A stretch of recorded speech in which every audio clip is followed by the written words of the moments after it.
오늘 말씀 신명기 28장 1절에서 2절, 그리고 13, 14, 44절 이렇게 읽도록 하겠습니다. 신명기 28장 1절에서 2절입니다. 내가 내 하나님 여호와의 말씀을 삼가 듣고 내가 오늘 내게 명령하는 그의 모든 명령을 지켜 행하면 내 하나님 여호와께서 너를 세계 모든 민족 위에 뛰어나게 하실 것이라. 내가 내 하나님 여호와의 말씀을 청종하면 이 모든 복이 내게 임하며 내게 이르리니 여호와께서 너를 머리가 되고 꼬리가 되지 않게 하시며 위에만 있고 아래에 있지 않게 하시리니 오직 너는 내가 오늘 내게 명령하는 내 하나님 여호와의 명령을 듣고 지켜 행하며 내가 오늘 너에게 명령하는 그 말씀을 떠나 좌로나 우로나 치우치지 아니하고 다른 신을 따라 섬기지 아니하면 이와 같으리라. 44절입니다. 그는 내게 구워줄지라도 너는 그에게 구워주지 못하리니 그는 머리가 되고 너는 꼬리가 될 것이라.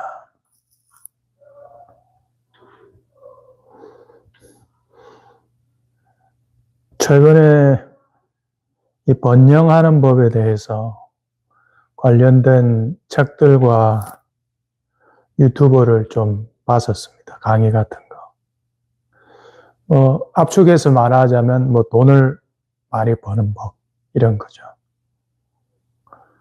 그래서 몇 건의 책을 읽고 몇 건의 강의들을 들어보면서 성공했다고 하는, 돈을 많이 벌었다고 하는 사람들의 그 결론들이 다 그 몇 가지로 쫙 모아지더라고요. 결론들이. 여러분들도 한 번쯤 들어봤을 수도 있습니다. 돈을 쫓지 마라. 돈이 너를 따라오게 해야지 돈을 쫓지 말아라. 이런 것들. 이런 결론에 다다르고 또 돈 하면서 돈을 벌려고 아둥바둥 거리지 하지 말고 네가 좋아하는, 너가 있어야 할 그곳을 찾아서 그 일을 즐겁게 해라. 그럼 돈은 따라올 거다. 또 어떤 사람은 이타적으로 널리 세상을 유익하게 하는 어떤 것을 해라. 그럼 돈과 성공과 명성은 따라올 것이다. 그래서 이런 주제 결론들이 나더라고요. 대부분 성공했다는 사람들의 결론들이. 그래서 그것을 제가 이제 며칠 동안 되씹어 봤어요. 되씹어 봤더만은 그게 종합적으로 하나로 딱 이게 됐어요. 이 결론은 성경에서 이미 말하고 있었던 건데. 그렇더라고요. 이 성공한 사람들이 발견한 돈을 많이 버는 성공하는 방법이라는 그들의 신법, 마음의 법이 사실은 성경에서 이미 다 말하고 있었더라고요. 오늘 본문처럼 하나님의 명령을 기쁘게 즐겁게 지키면 너 복 받는다. 너 잘 돼. 너 머리 될 거야. 너 하나님 말씀 안 지키고 이웃 사랑 안 하고 그렇게 이상하게 살면 너 꼴이 될 거야. 성경에서 이미 말하고 있었다. 성경에서. 그래서 오늘 본문 보면 여러분 많은 단어가 나오지만 그중 이 단어에 좀 오늘 유의해 보려고요. 머리, 꼬리. 누구는 머리가 된다. 누구는 꼬리가 된다. 누구는 머리가 되는 인생을 평생 살고 누구는 꼬리가 되는 인생을 산다. 이거 뭡니까? 한번 되씹어 보세요. 뭘 말하는 거예요? 계급. 계층이 생긴다는 거예요. 머리 계층, 꼬리 계층. 그리스도 안에서 우리는 형제자매 맞습니다. 형제자매들 다 평등하게 차별 없이 대해야죠. 맞죠. 그러나 현실 사회에서 계급은 존재한다고요. 우리가 이것을 인정하든 인정하지 않든 분명한 것, 이 땅, 오늘날 이 현대 사회 속에서도 노예는 존재합니다, 여러분. 과거처럼 그러한 노예가 아닐 뿐이지 실상은 노예인 사람들이 오늘날도 존재한다고요. 누구는 자유가 있어요. 근데 누구는 자유가 없어요. 누구는 권한을 가져서 근데 누구는 권한이 없어요. 누구는 끊임없이 뭔가를 창조해내요. 시초자가 돼요. 누구는 맨날 유행을 따라가야 급급한 추종자가 돼요. 계급이면 아닌 거예요. 잠언 22장 7절에도 부자는 가난한 자를 주관한다. 빚진 자는 체주의 종이 된다. 돈이 없으면 실제로 현대사회에 우리는 노예가 됩니다. 자유를 잃습니다. 우리의 목소리를 내지 못해요. 우리 하고 싶은 거 많이 못하면서 살게 돼요. 우리가 노예가 되는 말이에요. 근데 여러분, 이러한 차등이 있는 삶, 계급이 있는 삶, 이게 나쁜 겁니까, 여러분? 차별은 없어져야 합니다. 근데 차등은 있어야 돼요. 왜? 그게 하나님의 공이니까. 이것이 하나님의 판정의 결과잖아요. 착하게 하나님을 경외 잘 산 사람 복 주고 못되게 산 놈 벌 준다. 이게 하나님의 공이죠. 그 결과로 계급이 생겼어요. 그 계급을 왜 철폐해요? 그걸 왜 철폐하냐? 하나님 그걸 지향하시는데. 그러니까 많은 사회주의자들, 공산주의자들이 계급 없애야 된다. 이런 것들이 딱 비성경적인 라인을 타고 있어요. 차별은 없어져야 해요, 분명히. 그러나 여러분, 차등은 있어야 돼요. 열심히 일하는 사람 더 많이 가져야 돼요. 그게 하나님의 공이에요. 열심히 일하고 깨끗하게, 정직하게, 바르게 살아가는 사람들이 머리로 올라가야 돼요. 그렇잖아요. 깡패, 사기꾼, 조폭이, 살인자가 머리에 되면 어떻게 돼요? 그 나라, 그 회사는 망하는 거예요. 깜냥도 안 되는 사람이 회사 사장 되면 어떻게 돼요? 회사 말아먹는 거예요. 깜냥도 안 되는 대통령 되면 어떻게 되는 거예요? 나라 말아먹는 거예요. 그런 사람은 꼬리로 살아야 되는 거예요.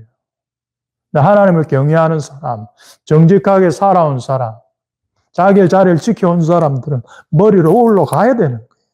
그게 하나님의 공이란 말이에요. 그래서 오늘은 머리됨, 이 꼬리됨에 대해서 그것을 오늘날의 현대적인 의미가 뭔가 조금 말씀을 같이 나눠보려고 하는 겁니다. 먼저 꼬리가 된다는 것. 꼬리가 된다는 것은 뭔 의미냐? 종이 되는 거예요, 종이. 여러분, 짐승의 꼬리는 제일 마지막에 있잖아요. 제일 끄트머리에 달려 있잖아요. 그리고 그 꼬리에는 뇌도 없어요. 꼬리는 머리가 시키는 대로 딸랑딸랑 거리는 거예요. 몸이 가면 그냥 붙어서 같이 가는 거예요. 그런 인생을 살게 된다는 거예요. 종이 된다. 종은 자유가 없어요. 시키는 대로 해야 하고 지시를 받는 대로 해야 되는 거예요. 그게 종의 메커니즘이라고, 여러분. 나는 종이 아닌데요, 목사님. 난 자유자인데요. 그럼 제가 하나 물어볼게요. 여러분들이 진짜 종인지 자유자인지 이게 걸리면 여러분들도 종이에요, 지금 현재. 자, 보세요, 여러분. 선택의 자유가 있습니까, 여러분들에게? 선택의 자유가 있어요? 자, 보세요. 내가 술 중독자예요. 술을 마시고 싶으면 미치겠어요. 그럼 결국 그 술 중독자는 술을 마시죠. 그 사람은 술을 거부할 선택의 자유가 있습니까? 없습니까? 없어요. 그러면 이 사람은 술의 노예예요. 자유자가 아니라고. 선택의 자유를 잃었다면 당신은 이미 종입니다. 술 중독자가 아니더라도. 내 속에 그 욕구가 일어나면 난 그걸 하고 말아요, 목사님. 그래요? 그러면 당신은 매임받은 종입니다. 당신은 자유자가 아니니 속히 그 매임에서 벗어나소서. 여러분 속에 그런 매임이 있습니까? 혈기가 돋으면 반드시 깨부셔야 되는 사람이 있어요. 조폭 같은 성질의 사람. 그러면은 그 사람은 그 혈기가 자기 우상이고 자기 감정이고 혈기 외에 다른 온유함을 선택할 선택권이 그 사람한테는 없어요. 그러면 너는 혈기의 노예, 분노의 노예예요. 우울증이 오면 세상 모든 것을 빠져갖고 온갖 것들 다 팽개치고 우울성이 팍 파묻혀. 그 선택밖에 없어. 그런 당신은 우울증의 노예. 당신은 종이요, 지금. 꼴이라고요. 자, 그러면 여러분, 자유자입니까? 종입니까? 다시 한번 이야기해 보세요. 여러분 삶 속에는 매이는 거 있습니까? 나는 화가 나면 화를 내고 말아요, 목사님. 나는 야동을 보고 싶으면 야동을 보고 말아요, 목사님. 나는 술을 마시고 싶으면 술을 마시고 말아요. 매인 거라고요. 종이라고요, 여러분. 요한복음 8장 34절에 죄를 범하는 마다 죄의 종이라. 너희 자신을 종으로 내주어 누구에게 순종하든지, 혈기에 순종하든지, 우울에 순종하든지, 술에 순종하든지, 그 순종함을 받는 자의 종이 되는 줄을 알지 못하느냐. 시키는 대로 한다. 그 욕구가 시키는 대로 해야 한다고. 선택권이 없습니다. 욕구의 지시를 받는 거예요. 욕구의 결정에 따를 뿐 자유도 없고 권한도 없어요. 그런 사람이 꼴이라고요. 그런 사람이 종이라고요. 이렇게 죄의 종이 된 사람을 하나님은 세상의 머리로 세우지 않습니다. 그래서 대사회적으로도 종이 되는 거예요. 한번 돌이켜보세요. 여러분 주위에 그러한 삶을 사람들을, 그러한 꼴의 삶을 사는 사람들을 여러분 주위에서 한번 관찰해 보세요. 밑바닥에서 헤매고 있는 사람들, 그들의 인성, 그들의 삶, 그들의 태도, 그들의 언어 생활, 그들의 표정, 가치관을 한번 보세요. 뭘 느낍니까, 여러분? 아, 저 사람 종이구나. 아, 자유자는 아니구나.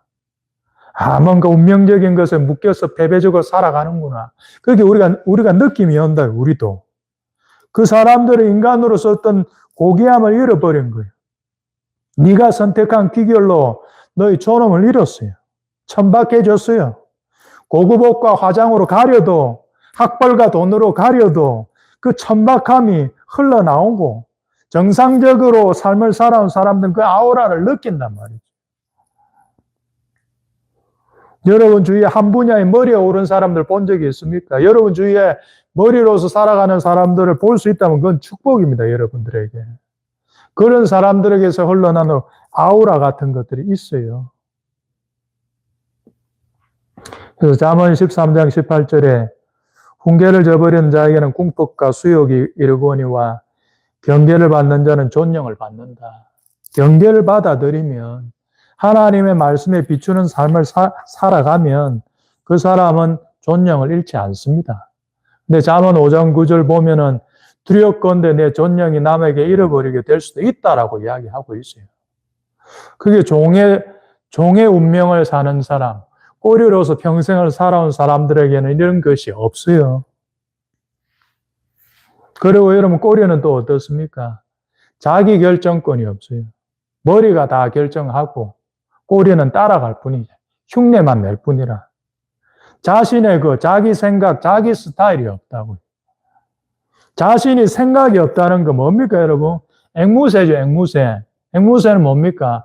앵무새가 사람의 말을 알아듣진 않죠. 그러나 흉내는 내죠. 그런데 그 말이 그 뜻인지는 앵무새는 모르죠. 생각과 결론을 남에게 맡겨요. 그래서 남이 말하는 그들의 앵무새처럼 그냥 따라 흉내내는 거. 이 또한 여러분, 노예화의 결과예요. 남의 말만 듣고 뭔가를 선택합니까, 여러분? 노예 성향이 다분한 것이에요. 남의 말만 듣고 어디 주식에 투자해요? 남의 말만 듣고 정치적 성향을 결정해요? 이런 성향을 갖고 있다면 여러분들도 꼴이 되면 저주가 있는 거예요. 필연적으로 쉽게 선동당합니다. 영향력 있는 인플루언서가 이 말하면 그냥 귀가 팔랑팔랑 되는 거예요. 주체성이 없어요. 줏대가 없어요. 시류에, 유행에 끌려다녀요. 한번 생각해 보세요, 여러분. 광우병 때, 세월호 때, 코로나 때 어쨌습니까? 광풍이 불었었지요. 코로나에 대해서 여러분 한번 생각해 보세요.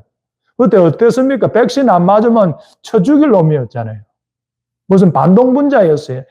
그렇게 여겨졌잖아요. 백신 안 맞고 어떤 숨어서 교회에서 예배드리는 그런 사람들, 뭔 벌레 보듯 됐잖아요, 여러분. 그러고부터 지금 몇십 년 지났어요. 요번에 미국의 그 보건복지부 장관이 이런 말을 했어요. 미국 질병통제예방센터 CDC 산하에 있는 그 예방접종자문위원회에서 코로나19 백신에 대해 더 이상 누구에게도 접종을 권장하지 않겠다. 접종 여부는 각 개인의 선택이고 의료 전문가 상담해서 개인이 결정해라. 그 요번에 이렇게 나왔어요, 여러분. 우리 얼마나 광풍에 휘둘렸어요. 코로나 때. 코로나 주사 안 맞고 버티는 놈들 보면 미친놈이라고 우리는 낙인 찍었어요. 근데 지금 어떻게 됐어요? 미국 보건복지부에서. 개인 선택이다. 안 맞아도 된다. 지금 그때 코로나 안 맞으면 역적처럼 몰아가는 그 사람들이 지금 이 미국의 이 결정에 대해서 뭐라 말할 거예요? 우리 생각이 있어야 돼. 아니면 여러분 흔들려 다니는 거예요. 인간은 누가 실수하죠. 여기 다음번엔 제발 그러지 마세요. 다음번에 제발 또 어떤 사회적으로 흔드는 이슈가 생기면 다음번엔 제발 좀 그러지 마시라고. 안 그러면 개돼지 취급당해요, 정치인들한테.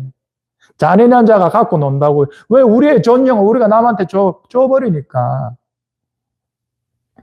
미국의 민주당을 생각해 보세요, 여러분. 가난한 흑인들을 위한다고 하죠, 말은. 근데 미국의 민주당이 내보낸 정책들을 여러분 가만히 한번 보세요. 정말 미국의 흑인들을 독립시켜서 정말 뛰어난 영웅적인 부유한 어떤 사람으로 만들라는 의지가 있는 그런 정책들이에요? 아니면 그냥 현실 안주하고 적당히 돈 몇 푼, 쿠폰 몇 개 받고 근근히 삶을 살게끔 만드는 그런 정책을 겁니까? 미국 민주당 보세요.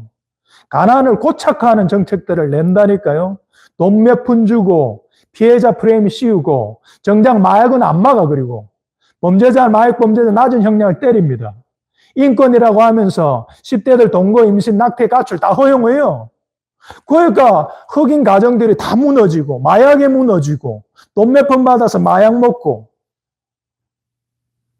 하향 평준화시키고 흑인들도 대학 가게 하기 위해서 입학 수준을 낮춰라. 흑인들은 티어를 만들어라. 사회의 각 영역의 수준을 하향 평준화시키는 거예요. 여러분 이 모든 정책들의 지향점이 안 보이시요? 정말 민주당은 흑인들이 그렇게 주체적이 되고 자기 운명을 스스로 개척해내는 머리 같은 사람을 만들려는 그런 정책 같아요. 이게 아니잖아요, 이게. 여러분, 상식적으로 생각해보면 아니잖아요.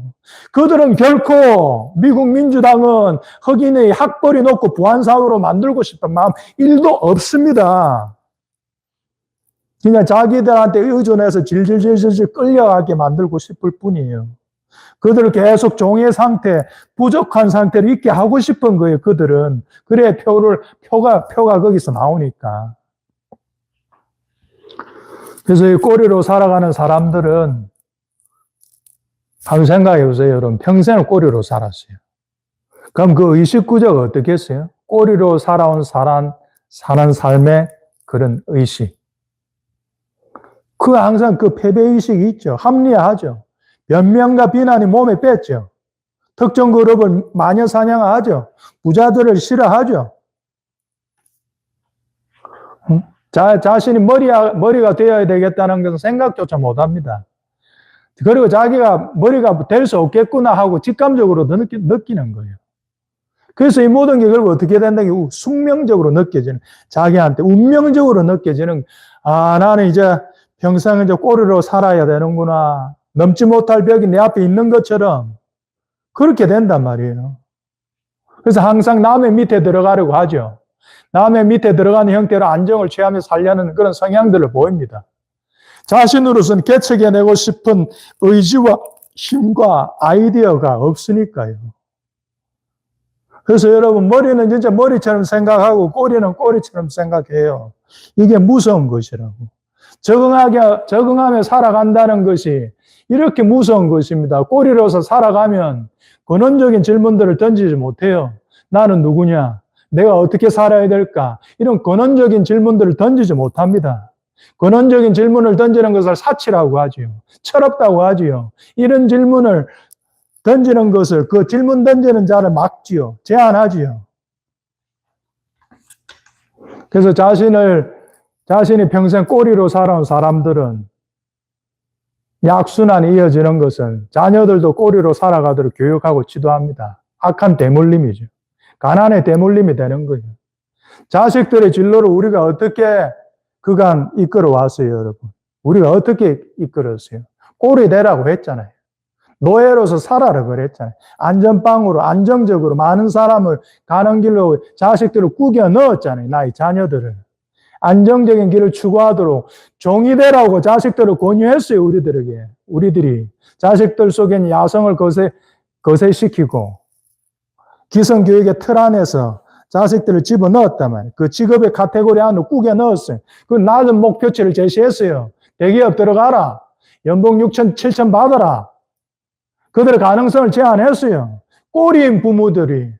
자식들도 그렇게 꼬리로 만들려고 꼬리에 꼬리처럼 살라고 하는 진로 지도를 우리가 한 거예요.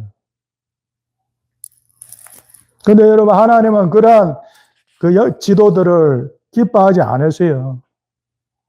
자식들 본연의 그것을 찾도록 도와주는 것이 부모가 되어야 되는데, 자식들의 원거리를 망가뜨리고, 억압하고, 그들의 야성이 거세되도록, 그들의 창의성을 질식시키고, 이러한 진로 지도를 하나님 기뻐하지 아니하신다. 하나님이 우리를 바라보는 그 원거리는 뭡니까? 우리도 왕같은 제사장이라. 택하신 족속, 거의 소유된 백성. 우리 자녀들 왕처럼 키워야 돼. 머리로 키워야 된다. 머리로, 왕으로. 하나님 아버지는 여러분들이 꼬레로 인생을 끝마치기를 원치 않으십니다. 그래서 이제 머리가 된다는 것의 현대적인 의미는 뭐냐? 그러면 하나님께서 주시는 그 복, 머리가 되는 삶, 그건 뭐냐? 머리로 살아간다는 건 뭡니까? 여러분, 머릿속엔 두 뇌가 있잖아요. 먼저 되죠. 위에 있죠. 이끄는 사람들이죠. 비전을 제시하는 사람들이고, 진취적이고 아우라하고 넘치고 승리감의 선순환이 있지요. 그리고 존경이 따라오지요. 그들은 시초자가 되는 거예요. 복의 근원이 된다는 것과 연관이 있습니다. 창세기 12장 2절 보면 내가 너로 큰 민족을 이루고 내게 복을 준 내 이름을 창대케 하리니 너는 복의 근원이 될지라. 그러니까 시초자가 되기 위해서는 여러분 창의력이 있어야 되고 창의력이 있으면 부는 따라옵니다. 이게 다 연관이 되어 있어요. 트렌드를 만드는 자가 거부가 돼요, 여러분. 트렌드를 따르는 자는 조금 봅니다. 근데 트렌드 자체를 만들어내면 많은 것을 벌죠. 자동차가 없었을 때 자동차를 만들어버리면 자동차는 산업 자체를 만든 사람이 되잖아요. 그 사람이 버는 그 돈의 규모가 자동차에서 월급쟁이하고는 차원이 다르잖아요. 그런 시초자가 된다는 거예요. 머리가 된다는 것은 네가 창의력이 가득 차서 머리가 돼서 시초자가 될 거다. 너는 어떤 산업, 어떤 영역을 만들어내는 사람이 될 거다. 그래서 이렇게 창의력을 키우는 교육이 중요하고, 그러나 많은 공교육들은 그간의 창의력을 질식시키는 교육으로 진행되어 왔지요. 그래서 귀족들이 받았던 교육과 서민들이 받았던 교육은 틀렸습니다. 미국의 그 빅테크의 기업들의 수장들 있잖아요. 테슬라, 일론 머스크, 메타의 마크 저커버그, 아마존의 제프 베이조스 같은 사람들. 자식들 공교육에 안 보냅니다. 안 보내고 그냥 자기들이 자체적으로 해가지고 몬테소리 교육하고 하면서 자체적으로 해요. 스마트폰도 주지 않는다 그러더라고. 그들이 그런 선택을 하는 이유는 뭡니까, 여러분? 자율과 창의력과 상상력에서 부가 나온다는 걸 아는 거예요, 그들은. 여러분, 테슬라가 번 돈이 700조입니다. 700조. 700조를 월급쟁이가 벌 수 있습니까? 평생에 10억도 못 모으는데, 대부분이. 1억도 잘 못 모으는데, 700조라는 돈을 버는 사람이 되려면 창의력이 나오지 않고는 안 돼요, 여러분. 그런데 서민 교육의 공교육의 목표는 뭐라고요? 적응과 사회화. 무서운 거예요. 규격품을 양산하니까. 이런 인재상으로는 앞으로 다가오는 4차 혁명 앞에서 살아남기 어렵습니다. 빅테크 수장들도 그걸 아는 거예요. 공교육이 우리 자식 넣으면 망가진다는 걸 아는 거예요. 그래서 공교육에 다 끄집어낸 거예요, 그들은.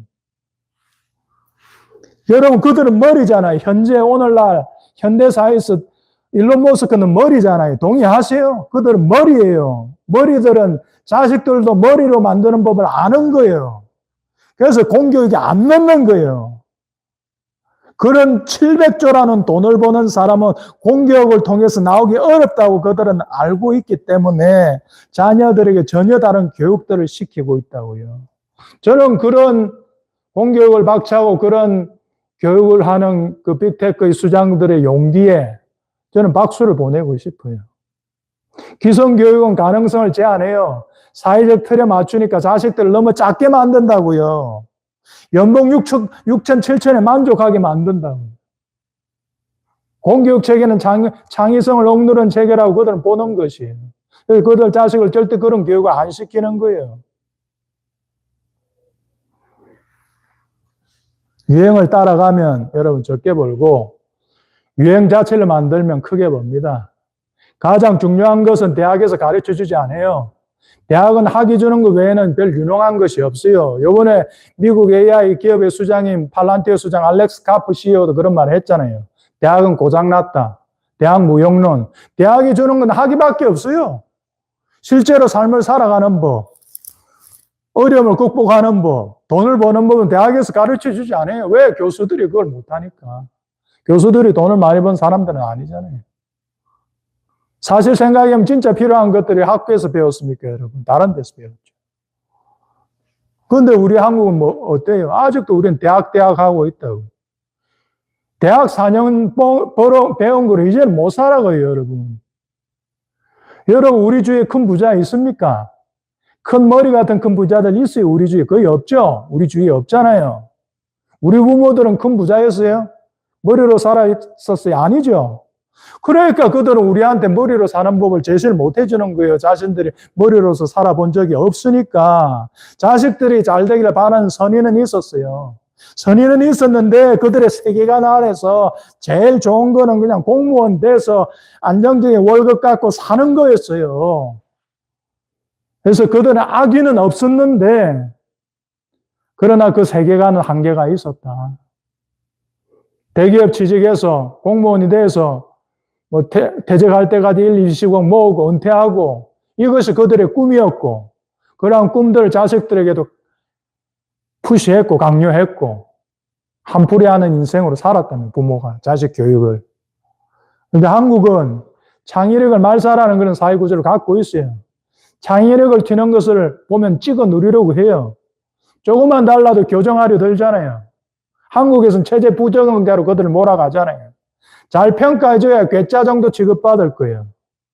그러니까 여러분 한국에서는 일론 머스크가 나오기 어려워요. 미국적 풍토니 일론 머스크 같은 사람이 나왔죠. 한국에서는 야, 너 왜 튀냐? 막 그렇게 나오잖아요. 눌러버리잖아요. 그러니까 아시아, 한중일, 극동아시아, 한중일 3국 중에서는 좀 열려 있는 것 같아요. 좀 자식들을 좀 더 이런 틀 안에 안 가두는 것 같아요. 같은 동양권인데. 가장 가까웠던 한중일 3국인데 일본은 좀 더 그런 부분에서 유연한 부분이 있는 것 같고 그런 부분에서 우리가 좀 배워야 될 부분이 있는 것 같아요. 그래서 여러분 번영의 방법, 머리가 되는 법은 분명합니다. 그리고 너무 쉬워요, 여러분. 그런데 어려워 또한 그게. 죄짓지 않는 삶이잖아요. 여호와의 명령과 규례와 법도를 다 지키는 삶이잖아요. 그 삶을 지키면 하나님이 너를 인생 가운데 네 영역 가운데 머리가 되게 해주겠다고 하는 거 약속하시는 거예요, 여러분. 오늘날 기독교 신앙을 가진 국가들은 다 선진국임을 여러분 봅니까? 오늘날 전 세계에 머리 되는 나라가 어디예요, 여러분? 미국이잖아요. 미국이란 나라가 어떻게 세워진 나라예요? 신앙 찾아서 청교도들이 세운 나라잖아요. 미국은 제1의 강대국 정도가 아니라 오늘날의 세계를 이끌어가는 하나의 큰 질서 체제고 시스템의 체제의 표준 규격이에요, 여러분. 모든 도량형, 모든 언어가 거기서 표준이 거기서 다 나왔잖아요.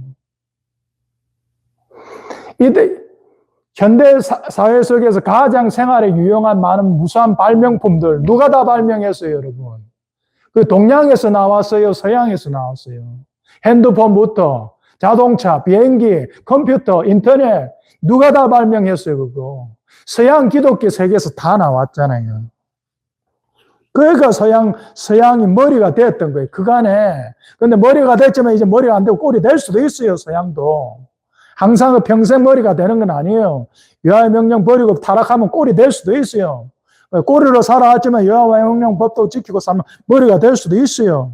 그러나 이제껏은 기독교 국가들에서 많은 창의력인 발명품과 의학적인 발견들이 나왔고 그걸로 우리 전 세계가 엄청나게 발전하고 많은 사람들이 유익을 얻었단 말이에요. 중국이 머리가 되겠습니까, 여러분? 중국이 머리가 된다고 믿는 많은 사람들이 있습니다.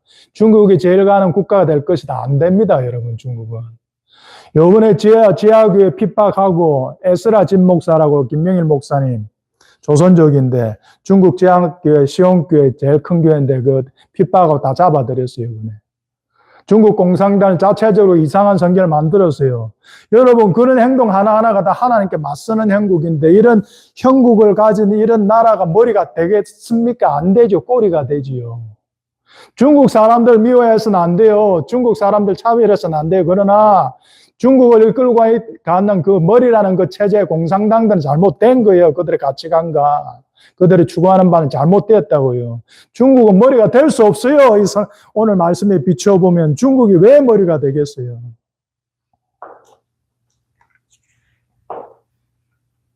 그럼 머리가 될 수도 없으니까 억지로라도 머리는 되고 싶고, 그럼 어떻게 됩니까? 속임이 생기는 거예요. 속여서라도 머리가 돼야 되는 거예요. 부정선거를 해서라도 머리가 돼야 되는 거예요. 말씀을 마치면 여러분, 머리가 여러분 되고 싶습니까? 그 일은 쉽고도 어렵습니다. 첫 시작은 여러분, 저는 소박한 감사라고 생각해요. 그것이 변화의 조그만 징후예요. 여러분, 왜 감사가 이 포인트에서 나오는지 아세요, 여러분? 왜 뜬금없이 머리가 되고 꼬리가 되고 번영하는 거에도 왜 갑자기 감사가 나오냐고요. 왜냐하면 한 번만 한꺼풀 꺾여서 한번 생각해 보세요. 감사가 되려면 어떻게 해야 돼요, 여러분?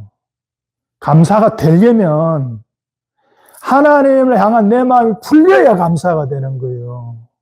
하나님을 향한, 하나님 선하시지, 그분 날 좋게 해주시지 않은 신뢰의 마음이 조금이라도 생겨야 감사가 입 밖에 나온다고요.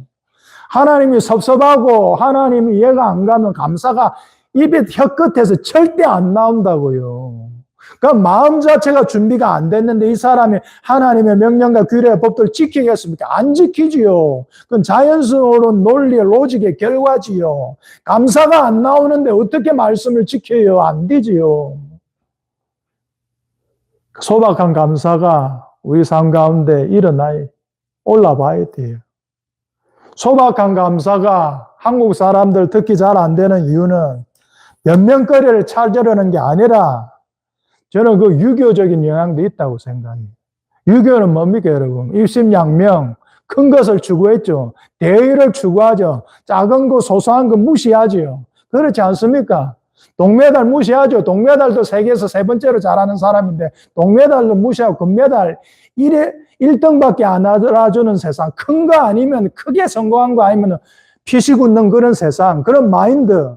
글 공부 최우선하고 몸 쓰는 거 예술은 딴따라로 무시하고. 그런데 이상하게도 여러분, 일본은 그러지 않았다. 같은 동양권인데 일본은 그러지 않았다. 그래서 여러분, 일본이라는 민족을 우리가 다시 봐야 됩니다. 일본이라는 민족을 다시 보고 그들의 소박함에 감사하는 그런 태도는 우리가 배울 만한 거예요. 우리는 조선시대 산업공상 하면서 유교 계급사에 따라서 장인 무시했잖아요. 근데 그 조선시대 때에도 일본은 장인들 무시 안 했다니까요. 일본이 이상하게 그러지 않았어요. 일본은 기술을 높였죠. 대단한 안목이 있었죠. 배울 게 있다니까요. 그래서 여러분, 하나님의 솔루션은 쉽습니다. 여호와의 명령을, 법도와 규례를 지키면 돼요. 내 마음 다해서 기쁘게 감사하며 지켜나가면 여러분들이 지금 꼴이라도 서서히 결국 머리가 될 거고, 여러분들에게는 창의성이 나올 거고, 세상 사람들이 모르는 새로운 영역을 만들어내는 원조자, 시초자들이 될 거예요. 그러면 명성과 성공과 번영과 존영과 돈은 따라올 거예요. 그렇게 여러분 자신의 마음을 빚어나가는 여러분들 되시고, 그러려면 뭐라고요? 가장 첫 출발점이 바로 소박한 감사. 소박함, 나의 현재의 모습에 감사하라. 우리가 먹을 것과 입을 것이 있은지 족한 줄로 알 것이라. 감사해요. 그것에서부터 여러분, 하나님에 대한 여러분들의 삐진 등 돌린 마음을 열고 하나님 아버지는 여러분들이 제일 좋은 거 주려고 하고 하나님 아버지는 여러분 머리로서 삶을 살아가기를 원하시는 분이라는 그 진리를 제발 왜곡하지 말고 감사하면서 규례와 법도를 지켜나가시면 여러분들도 다 꼴이 되는 인생, 복의 근원되는 인생 다 되리라 믿습니다. 다 같이 기도하겠습니다. 아버지 하나님, 꼬리로 살다 죽고 싶지 않습니다. 머리가 되게 해주십시오. 감사가 회복되게 해주십시오. 하나님은 우리에게 가장 좋은 것을 주기 원하시는 분이라는 것에 대한 신뢰를 회복하게 하옵소서. 그리하여 하나님을 사랑함으로 여호와의 명령과 규례 법도를 지켜나가는 복의 근원들, 머리 된 인생으로 살아가게 하여 주시옵소서. 예수님의 이름으로 기도드리옵나이다. 아멘.